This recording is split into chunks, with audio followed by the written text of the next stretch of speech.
So the Crayon Munchers 5-year plan has been established, comrades. I was just saying we were going to buy some crayons and then munch them, but too much. It's just too much. In case you want to know what I'm talking about, it's Oxfam. They've decided to rename themselves as Crayon Munchers International. Love munching crayons. You ever munch crayons?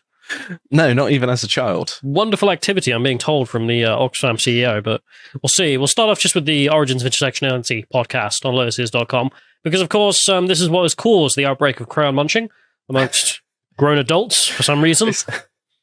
It's such a childish but quite offensive slur, isn't it? Well, I'm going to keep using it because in this case, I think it really does apply. Mm-hmm. Oxfam are ridiculously stupid. It's not just we believe new ideology; it's actual crayon munching at levels of stupidity. So we'll go to the news, which was Oxfam is pointless. I mean, cool. You see here from GB News reporting Oxfam torn apart over new woke guidance as charity accused of becoming a laughingstock. This was basically them this is an article essentially just being like, oh, we filmed something. Let's write an article about what we said, but whatever. They're saying here, Oxfam has been dubbed a laughingstock over their decision to publish guidance which advises staff to avoid saying mother or father. It's not crayon. This isn't virtue signaling. This is crayon munching. All right? This is what we've got to start calling it. Because, I mean, we're not dealing with people who have thought through the ideology like Kimberly Crenshaw in that podcast talk about this. She actually has, it's dumb, but she's thought through it. Mm-hmm. The people who write these style guides saying you shouldn't say mother or father, they're crayon munchers. They don't understand anything. They're just munching away on their crayons. They've just been told that it's good and accepted it unequivocally, without question. I mean, the people under 29 who work in such industries, frankly, under 35 probably as well, considering how long this crap's been around, who tweet the stuff from the company they've essentially taken over. Crayon munching. I mean, give them some crayons for Christmas. I think that's probably the right thing to do, and I'm sure they'll love them. The charity set up to tackle global poverty has now decided to tell people about mother and father. Warn staff against a string of potentially offensive terms, because poverty is offended. The abstract concept is whatever. There's a 92-page document for you to read. Oh, I can't wait. Yeah, I didn't bother. I know what's in there. I'm not wasting my time with the crayon smears and saliva that's mixed in with it on that document. Because we all know. Come on, we've been around long enough. It's going to be like, it's not even worthy of putting on the fridge, is it? Master bedroom is a term that invokes slavery, so you should say primary bedroom instead. Crap like that. I've never thought of slavery when someone says the master bedroom. Have you not heard that? They want to get rid of blacklisting and whitelisting. Because, black's bad. Which is a really weird thing to say. We're going to get to the point where just individual shades are going to be banned. It's like, yes, white, black. Oh, we have to call it, what is it, denied listing, allowed listing, or true or false listing? There's a whole host of retarded terms. People of the absence of light. These crayons are good. Anyway, so Oxfam said, we are proud of using inclusive language. I love the taste of crayons, and we won't be... Wait a minute. And we won't succeed in tackling poverty by excluding marginalized groups. Num, num, num, num, num, num. I may have added a few words to that official statement, but that was unironically what they wrote out, which is... until we stop saying mother or father, poverty will persist. All right, well, are they trying to promote poverty? Because I'm starting to come around to it. Yeah. In case you wondered, the Crayon Munchers at the organisation have been doing their tweets. That's cool, Crayon Munchers do. There we are. They've got a whole range of the different crayons they eat for you to see. I think there are some Crayola sponsorships to be had, in case they want to hit them up. No responses to this tweet are allowed. I'm not surprised. Yeah. Also, this charity is for you. The charity's for everyone, but they're a poverty charity. But I'm not in poverty, despite the best efforts of the government. Are you not gay? Yet. You are poor. It's a mixed messaging. I think you're right. What was going on there? This charity is for everyone, therefore it's for no one. Num, num, num, num, num. It's like Homer Simpson stuffing the crayons up his nose, lodging one in his brain. I mean, we've gone over Oxfam before doing some stupid woke crap. I think this is why I'm at the point where they're just crayon munchers. I genuinely am at that section. Of course, they've got all the colours there. It's an article of allegiance as well for they love crayons, the different raspberry flavoured. Anyway, but let's go to the next one because it turns out that this woman is responsible. At least one of them. We'll find out there's more in a minute. This is Helen over here, she, her. Of course. Shocked. Describes herself as an intersectional feminist communications at Oxfam. That's her job. Her job title is intersectional feminist communications. Ugh. That's a job. You get paid money to huff crayons and munch them. Thing is, they're probably on really good money as well. They're like the diversity, equity, and inclusion people. Yeah. Where they're probably on like $250,000 just to be like, yes, everyone's racist. Well, I did see in their accounts, I think there's about 40 people who work for Oxfam at over 70k. For a charity. Yeah. Oh, yeah. Her experience, what she's done, well, she works for Oxfam. She used to be at the University of Sussex. So that's a long career to get to the point of Crayon Muncher. Mm-hmm. She munched her way through all of the University of Sussex. Maybe she'll be head Crayon Muncher one day. I think she is head Crayon Muncher for communications. Well, what does she describe herself as, though? You know, where she's got a description. I work to strategically integrate an intersectional feminist approach in the way that Oxfam communicates about its programs. Nom, nom, nom, nom, nom.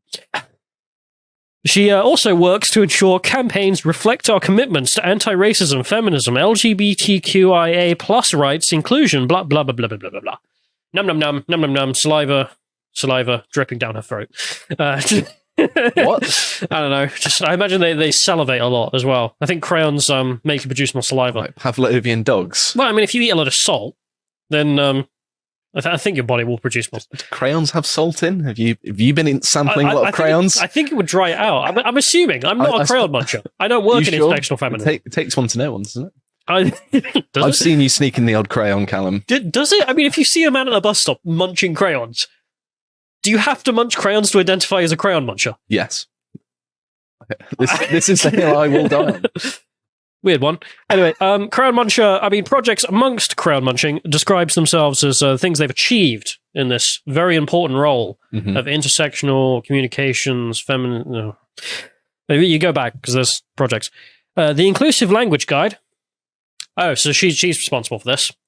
92 pages of colours. All the rainbow. She also organised Pride 2022. She curated a blog series for it. She didn't organise all the world's events. She wrote a blog. I was going to say that would be quite the feat. Yeah. She copy-pasted, presumably, other intersectional BS, either imprinted in her brain or literally Control-C, Control-V from somewhere else, which would be the smart thing to do. She probably just has, I've spoken about this, when you meet people who are genuine Marxists or talk to people who used to live in socialist countries and they talk about how they had to sit through indoctrination and recite it all. And the same people, just different. Well, yeah, lots of the progressive rhetoric has like a sort of vibe to it that it's just being recited. Like it's ideology. It's why they always say racist, sexist, homophobic, trans. It's always in that same order. That's why I had to go blah blah blah, because it went on. What other projects has she done besides writing a blog and a book about not saying mother, which are hard jobs? I mean, that is worth £90,000 in my opinion. Nothing. That's it. Read it yourself. She didn't do anything else. She says at the end, "Oh, I helped in this Ingo pledge of change." Nothing. She didn't do anything. Nothing. That's her life. Professional language policer. Listed skills: intersectionality, solidarity. These aren't skills. It's like me saying, my skills are social conservatism. Skill. Fascism. It's a skill issue, guys. You have a skill issue. No, it's not a skill. Ideologies aren't skills. It's ideology. Moron. Very skilled at lies. That's what she's saying here. Turns out there's some more fellow crayon munchers. I suppose they get together and swap crayons occasionally. It's the best way. You get all the colours that way. Yeah, the next lady here, just a screenshot what I found. This is the feminist Oxfam supporter journey executive. She's a supporter journey executive. She supports journeys. She's the executive team of supporting journeys. Is that a very esoteric way of saying like someone who works on the staff of a train or something? Like, yes, I'm a supporter journey executive. I execute the support of your journey. Is that like what are they called again? The people on aeroplanes that Stewardess? Flight assistant. Yeah, stewardess. I mean, there's two more things. There's two clues. We can play Blue's Clues. Try and find out what a supporter journey executive does. She just writes at the end, a feminist gender specialist. Okay. Right. So whose journey are you supporting? Women and healthy people to gender confused. Yes. To become more gender confused and to become more feminist. To abandon being a woman. Right. That's her current job. What I noticed is that when you look up the people who work at Oxfam, because I was going to go through all of their accounts on LinkedIn, because these people do LinkedIn accounts, which I don't get. Don't have a LinkedIn account. I don't know why the world does this. Why would you do that? Like, why would you put your waste of time publicly? Because I can look at it and make fun of you. This is what I don't understand about social media in that way. But well, people have the entire business ecosphere kind of has this grind set mentality that if you're not on LinkedIn, you're not networking enough and you're not going to succeed in your career. But if you're taking your LinkedIn account seriously, all I think is liar. Like, you're the kind of person who puts on a face, a brand, because that's what it is. It's you constantly scrubbing and being like, oh yeah, I'm the most perfect, amazing person. That's a lot of social media though, isn't it? I mean, oh God, it is a social media. You know, you see people on Instagram, like couples who are like, we're having the best couple life ever, going traveling as a couple, blah, blah, blah. And it's just pure toxic. When I'm having fun, I don't feel like sharing it online. That's what I mean. I don't think about telling other people that I'm having fun. Someone who's constantly updating their LinkedIn account, I've just wrote a crap in the duck, sorry. But they've, people who constantly update their LinkedIn account like that, I just think toxic, not worth, not going to be a good employee. And well, those accounts definitely are. Also not a very effective use of their time. Because if you're in a job that you want to stay in, why do you need to update your LinkedIn? But the individuals who have decided to do that at Oxfam, they've all made their accounts private now. I can't view them. If you click on their accounts, it's just like, oh, you can't view this. Funny that. Didn't matter, though, because these retards also have websites where they just put themselves on. So, good job. That was worth it. This person here, more Crayon enthusiasts. Dr. Fenella Porter, head of Crayon munching and equalities, describes herself a committed intersectional feminist. Opening line. What do? I'm committed intersectional feminist. That's what I am. That's your job, is it? Your job is being a lunatic. Okay. I began my career as an activist, which is not a job, working for women's rights organizations in Canada and East Africa before moving into, well, that went well in East Africa, didn't it? As the previous segment indicates, it didn't go well. I'm sure Crayon Muncher over here did a great job of convincing the Ugandans that, well, 10 years, she seemed to have radicalized them. Before moving into a more academic path, teaching and publishing a postgraduate level in gender development and international labor. Who cares? Same crap. I'm also involved in the workers' rights and international trade movement. Sindicato, you're a fascist. Not even joking, for people who don't know. Go and watch Tate's latest video. They're syndicalists. I don't care which video he's published, go and watch it. Yeah. It's probably out of date. I enjoy them. Whichever one. Because for people who don't know, the Italian word for trade union is sindicato, syndicalism, which is where the word fascism comes from, because it's a fasces. Fasces is the sign of authority, isn't it, in ancient Rome? I actually am kind of annoyed that people don't do this. When you translate fascism into English from Italian, it is actually trade unionism. Mm-hmm. So, whole other conversation, but she's part of the International Trade Union Movement. She's an international fascist, as well as a cooperative movement member. So, great. Since 2011, I've worked for Oxfam, first as a gender policy advisor. When I was in Afghanistan, I think you've seen the video. Yes. I found a pile of folders. That was some meme magic, wasn't it? Around the back of your hotel, was it? I went and looked at the trash, because if you want to find out what's going on, look in the trash. And I went and looked in the trash. Frank Reynolds from Always Sunny over here. Piles and piles of folders that were being discarded of, gender and women's education or whatever. Gender sensitivity training, that was what it was called. I mean, I'm not surprised. I would do the same. So her work going well. And her colleagues in the international trade union movement, their work's going well. Yeah. Then Deputy Director of Women's and Gender Rights. In this role, we were jointly responsible for providing vision and strategic feminist leadership. This is like, it's like someone asked ChatGPT to just generate a job description of a woke person, isn't it? Can you get me an employee who doesn't do any work? Oh, there we are. Feminist leadership. Yeah, okay. Well, she's worked hard. She says in here, I'm convinced that embracing our intersectional feminist principles will make all of our work better. And the reason I called this the Crayon Munchers 5-year plan is because they actually do have a 5-year plan. This isn't just me. That's horrific optics on their part. Because, of course, if you don't know, the Soviet Union had 5-year plans. Yeah, I'm not just innating Stalin because, of course, this is all socialist garbage. Like, no, they have a 5-year gender plan. By 2025, these things will be the case. This is their gender pay report. And in here, they lay out by 2025, blah, blah, blah. So it is a 5-year plan. You think with all the crayons they have, they'd at least have drawn it in colour? Well, they did draw it with crayons, at least. I mean, this isn't pen, presumably. I mean, I assume this is black crayon. I mean, they could work on it a little bit more. Well, they say in here that 65% of all people who work for Oxfam are women. So they're overrepresented. Yeah, they're discriminating against men. Sexism. There we go. Women are overrepresented, as in like more than 50% of each of these stratas, literally every strata of Oxfam. Upper management, CEO level, like upper management, and then lower management, middle management, workforce, like all of those levels you could think of. And make one up in your head. Feminist leadership. Yeah, probably the same thing. Overwhelmingly women. Just keep yourself in mind. And they have some intersectional goals that by 2025, the Reich will be this big and blah, blah, blah. It's a waste of time. But then they decided to whine in here that more women took furlough, which means women were most affected and oppressed. You mean women extracted the most money from the government that was probably taxed from men? For Americans, we worked through it, we paid for it. The word furlough is that if you took time off during the pandemic, you got money by the taxpayer for free to not work. I'm very bitter about this. This is basically socialism. Yeah. I work to pay other people's wages that I don't care about, to be honest. So these women who took it off at Oxfam, they got paid to do no work, and that was oppression because it's led to a pay gap. Because the men at Oxfam continued to work. So the men went to work, and their taxes paid for the women to not work, women most affected. Quote, this gendered inequality needs to be recognised in our 5-year action plan.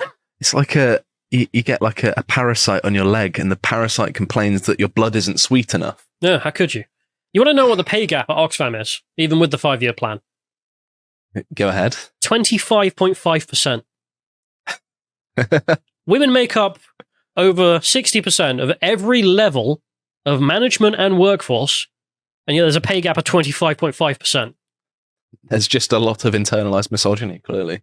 No. It's the only explanation. The accurate reason defined by themselves is that women decided to take furlough in our company more than the men, which meant they were getting paid by the taxpayer to do no work, whilst the men came in and did work, which means that the men earned more money. No way. You mean working more gets you more money? Yeah, amazing, isn't it?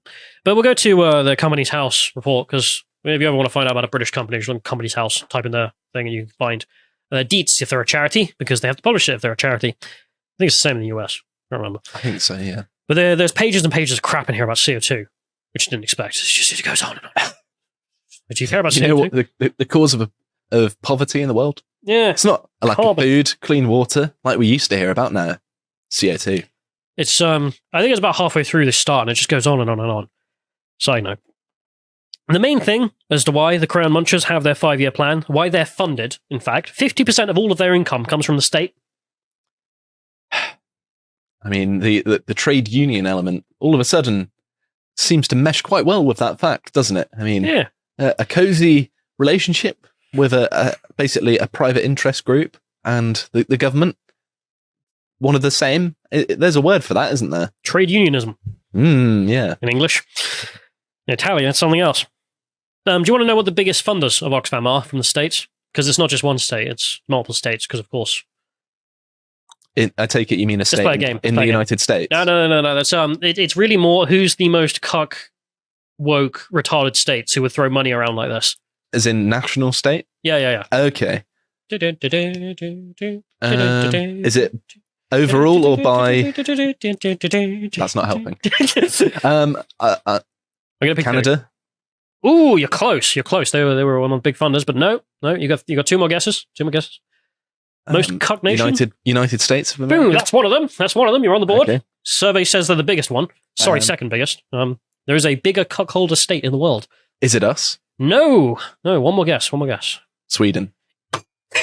Did I get it? Yep. I got there in the end. Du gamma, du Freya, du... Waste of space is what Sweden is at this point. Yeah, there we are. There's the Crayon Munchers 5-year plan, and the people funding Crayon Munching are the United States government and the Swedish governments. Oh, so tolerant. If you appreciated that segment from the podcast, The Lotus Eaters, you can go to lotuseaters.com to get access to all the premium content that's on the site, such as the premium articles. This one's on the ruins of civilization, and an audio track for silver and gold tier listeners. And if you'd like to find out what else is being put out, you can follow on Getter at lotuseaters_com on Getter. Thank you, and goodbye.